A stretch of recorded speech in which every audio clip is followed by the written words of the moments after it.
Os Três Mosqueteiros é um romance histórico publicado há mais tempo do que a Bíblia de sua avó, em 1844, e conta com mais treta do que novela da Globo e mais aventura do que filmes da Sessão da Tarde, com a pequena diferença de que os nomes dos personagens são difíceis de pronunciar. O autor do livro é o francês Alexandre Dumas, que aparentemente tem problemas com a matemática básica, já que, digamos que, não são três mosqueteiros, mas sim quatro deles. Antes de mais nada, deve-se explicar onde e quando a história se passa, e para isso eu convidei a jovem aluna Helena com sua angelical voz para nos explicar onde e quando a história se passa. A história se passa em 1600, muito tempo atrás, na época da Guerra dos 30 Anos. A Guerra dos 30 Anos foi quando os países lá da Europa começaram a se catar na porrada por causa de dinheiro e de religião, como sempre, né? No livro, o aspecto mais visível é o protestantismo, que estava crescendo mais rápido que pelo de sovaco. A nossa história começa quando o jovem D'Artagnan decide sair do quinto dos infernos da França, ou seja, a cajazeira de lá, e ir direto para Paris, com o sonho de se tornar um mosqueteiro, tal qual seu pai já foi um dia. Um mosqueteiro nada mais é do que um guarda leal e cheio de bravura do rei Luís XIII. E ele, para fazer isso, ele precisa de uma carta de recomendação, o qual deveria ser entregue ao capitão dos mosqueteiros, o Sr. Treville. D'Artagnan sai de lá de Cajazeiras com apenas algumas moedas, um cavalo decrépito e o seu único sonho de se tornar um mosqueteiro. Em uma das paradas para D'Artagnan fazer suas necessidades, alguns homens estavam rindo do estado do seu cavalo, né? E D'Artagnan, como uma pessoa sensata, decidiu partir para a porrada contra aqueles homens. Claro que ele queria pancar o queixo deles, mas acabou que o queixo dele foi pancado e ele caiu que nem uma princesinha. Não só isso, ele não apenas não foi feito que nem saco de pancadas, como também perdeu a carta, a famosa carta que lhe faria se tornar um mosqueteiro. Triste e com raiva, assim como muitos estudantes do ensino médio, D'Artagnan chegou a Paris e não pôde se tornar um mosqueteiro por conta da carta que lhe foi roubada. Até que ele consegue reconhecer um dos homens o quais ele roubou naquela fatídica briga ao qual ele tentou defender seu cavalo. Então, D'Artagnan sai mais picado que pivete endiabrado correndo da sandália da mãe e sai correndo atrás do homem misterioso que teria lhe roubado a carta. No caminho, ele acaba se esbarrando contra três homens estranhos, e estes nada mais eram do que três mosqueteiros. Eles não ficaram nada contentes com o fato de D'Artagnan ter empurrado eles. Mas D'Artagnan, assim como todo filhote de Sariguê, acabou sendo burro e estúpido e decidiu partir para outra briga contra os três mosqueteiros. Acontece que duelos eram ilegais naquela época, e os guardas do cardeal Richelieu, que ainda irá aparecer nessa história, não gostaram nada disso e decidiram prender todos os quatro envolvidos. Mas D'Artagnan e os três mosqueteiros não se deram por vencido. Não, eles não se deram. Muito pelo contrário, eles duelaram numa cena tão mentirosa quanto Vin Diesel no Velozes e Furiosos. No final das contas, todos os quatro acabaram indo parar na corte do rei Luís, que realmente existiu. Lá, o rei acabou perdoando todos os quatro e transformou D'Artagnan como estagiário dos mosqueteiros. Não demorou muito para que todos os três mosqueteiros tivessem uma amizade linda e que floresceria tal qual uma bela flor.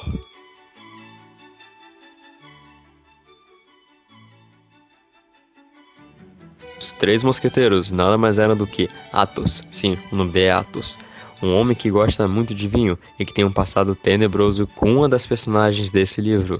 Aramis, um jovem bonito, gostosão, que adora mulheres, mas também adora igreja e não sabe o qual ele deve seguir. E Porthos, um homem que adora ostentar, sem contar que ele é grande, gordo e não muito inteligente, mas adora ostentar. E D'Artagnan acaba se juntando a eles, e todos eles terão que enfrentar os perigos aos quais o cardeal Richelieu, um político importante da França, irá propor a eles. Assim, retiramos o servo leal do D'Artagnan, chamado Planchet. Por quê? Porque queríamos. Um belo dia, D'Artagnan acaba tendo que partir em uma missão de salvar a jovem arrumadeira da rainha, Constance, que fora raptada pelos guardas do cardeal Richelieu. Lembram deles? Então, D'Artagnan conseguiu salvar a jovem Constance e ambos acabam se apaixonando. Veja só. A rainha acaba se simpatizando com o D'Artagnan, vai com a cara dele, o santo dela bate com o dele. Então, ela pede que ele vá em outra missão, a de recuperar do Duque de Buckingham, na Inglaterra, este que existiu de verdade, uma agulheta, algum troço aí dela que é feito de diamantes, e custa muito caro, claro, porque é feito de diamantes. O jovem D'Artagnan acaba indo direto para a Inglaterra, junto com os três mosqueteiros. Acontece que no meio do caminho, Porthos acaba entrando numa luta contra um bêbado. Sim, um bêbado, exatamente isso. O jovem Aramis acaba ficando com o braço direito dele ferido. Por quê? Porque ficou tempo demais no banheiro. E Athos cai numa armadilha cheia de apostas e fica totalmente endividado. Só sobrou a D'Artagnan para ir até o seu destino e recuperar os diamantes. Ele trava mais outro duelo contra alguém e consegue vencê-lo e recupera todos os diamantes. Ao chegar de volta ao palácio da rainha, infelizmente, ele descobre que mais uma vez a Condance, o qual havia lhe sido prometida, havia sido capturada mais uma vez, provando que a vida não tá fácil pra ninguém, rapaz. Voltando ao caminho ao qual havia deixado os três mosqueteiros, D'Artagnan se depara com o Porthos, totalmente quebrado, ferrado, tanto quanto Vitória tentando ser campeão brasileiro, o Aramis voltando à igreja e Athos, totalmente endividado ainda e trancado numa adega. Mas é claro que D'Artagnan não iria deixar os seus amigos daquele jeito, ainda mais porque D'Artagnan não estava ali não apenas para trazê-los de volta a Paris, mas também para levá-los à cidade de La Rochelle, pois o capitão dos mosqueteiros pediu que todos eles estivessem armados e prontos para ir para o cerco de La Rochelle, o qual iriam travar uma batalha épica. Mas, espera um minuto. Por acaso vocês conhecem o histórico de La Rochelle? Não? Tudo bem então. Irei convidar mais uma vez Helena para explicar só mais um pouquinho sobre o que seria essa cidade de La Rochelle. La Rochelle é uma cidadezinha que ninguém conhece. Era sustentada pela Inglaterra e lotada de protestantes, sendo esse o principal motivo do cerco. Porém, no livro, isso se dá nada mais nada menos que pelo amor do ministro inglês pela rainha da França. Ou seja, cerveja. O maquiavélico cardeal Richelieu queria justamente fazer um cerco em volta daquela cidade, pois ela estava freando o desenvolvimento francês, e ali seria o plano perfeito dele de levar todos os mosqueteiros do rei Luís XIII para lá. Acontece que, em um belo dia, D'Artagnan se depara com um casal. Um inglês acompanhado de uma senhora, ao qual parece conhecer D'Artagnan de algum outro local. Então, bem, iremos resumir essa parte, porque parece mais um episódio de Avenida Brasil, sério. O que vocês precisam saber é que no final das contas, o inglês acaba criando um duelo contra D'Artagnan. E no final das contas, bem, o D'Artagnan acaba vencendo o Lorde. E ele acaba poupando sua vida. Esse Lorde se revela o Lorde de Wards e convida D'Artagnan para ir jantar em sua casa. Acontece que quando o D'Artagnan chegou ao encontro da Milady, ele descobre que o Lorde de Wards na realidade é o cunhado da Milady. E vejam só, ele é o crush da Milady. E como vingança só gera vingança, que só gera desgraça nesse mundo, D'Artagnan acha que é por conta da Milady que a sua amada Constance é o tempo todo raptada. Por isso, ele manda uma carta falsa para Milady, em nome de Wards, dizendo que seu amor não poderia ser correspondido. A Milady, obviamente, fica totalmente abismada com isso e começa a rodar baiana, velho.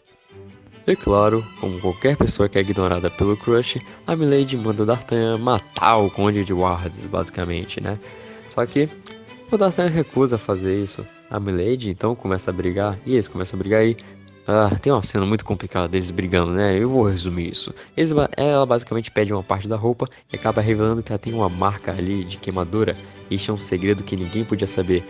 E, já que D'Artagnan sabe, ela tenta matá-lo agora nesse instante. Mas D'Artagnan consegue escapar com sorte. Só que a Milady não irá desistir até que o jovem cabra da peste esteja morto. Mas, voltando à cidade, o cerco que cerca La Rochelle, D'Artagnan e os 4 mosqueteiros chegam lá. E é lá que D'Artagnan escapa da morte, tipo, umas bilhões de vezes, até porque ele está em guerra. E não só isso, como também a Milady mandou matá-lo de diversas formas. Mas, enfim, enquanto isso, dos nossos 3 mosqueteiros acabam se deparando com Richelieu, enquanto vagabundeavam por essas estradas. Richelieu acaba pedindo para os mosqueteiros que o escoltem até um certo local. É claro que os três mosqueteiros acabariam escutando por escondido a conversa entre Richelieu e um desconhecido, que acabaria por se revelar a Milady, aquela que tentava matar D'Artagnan até agora. Milady acabaria propondo ao Richelieu que ela matasse o Duque de Buckingham. Em troca, o Richelieu daria uma carta branca para ela matar o D'Artagnan sem nenhuma consequência. E é lógico que os três mosqueteiros escondendo ali não iriam deixar que isso acontecesse. Pois bem, Athos se revela a Milady e acabamos por descobrir, vejam só que reviravolta, que catártico, né, gente? Que na realidade Athos era um antigo marido de Milady e Milady jurava que havia matado Athos. Athos rouba a carta de Milady e jura que ela jamais irá tocar um fio sequer em D'Artagnan e nunca irá matá-lo. Mas, voltando ao cerco de La Rochelle, os mosqueteiros, enquanto fofocavam em um forte, óbvio que eles estavam defendendo ele, decidiram chamar o Duque de Wardes, o cunhado da Milady, para ter noção do que está acontecendo e ainda por cima impedir de que ela mate o Lorde de Buckingham. E claro que Wardes acaba atendendo o chamado e vai até lá. E vejam só, eles saem vitoriosos, conseguem prender a Milady. Todavia, entretanto, porém, a Milady consegue persuadir o guarda da cela e ele liberta ela. E o que acontece? Bem, óbvio que ela sai correndo, né, velho? Ela sai correndo direto para a liberdade, exceto que... Não, ela não sai correndo direto para a liberdade. Ela, na realidade, irá atrás da Condense, a amada, a jovem amada de D'Artagnan. Para quê? Para justamente se vingar de uma vez por todas de D'Artagnan. Fazendo o quê? Matando-a. Ah, sim, reparem nesse cara de Tapolho. O nome dele é Rochefort. Ele é tipo o agente especial do Cardeal Richelieu. Mas mesmo tendo localizado Condense, já era tarde demais. Quando eles chegaram, Milady já havia envenenado a jovem amada de D'Artagnan, e ele nada pôde fazer a não ser ficar em prantos. Quanto a Milady, os mosqueteiros decidiram julgá-la, e claro, ela foi culpada. A pena dela foi a morte. Até porque pena de ave naquela época devia estar em falta. Mas enfim, na vida nada são flores, mas o final desse romance, são sim, são flores. O Cardeal Richelieu perdeu, Porthos acabou se casando com a moça, o jovem Aramis acabou entrando na igreja finalmente, assim, e temos o destemido D'Artagnan e, claro, a sua figura paterna, que é o Athos. Ambos continuaram sendo mosqueteiros, ainda mais porque o D'Artagnan virou o tenente dos mosqueteiros. Olha só que coisa mais linda, né? Parece até a propaganda da Colgate.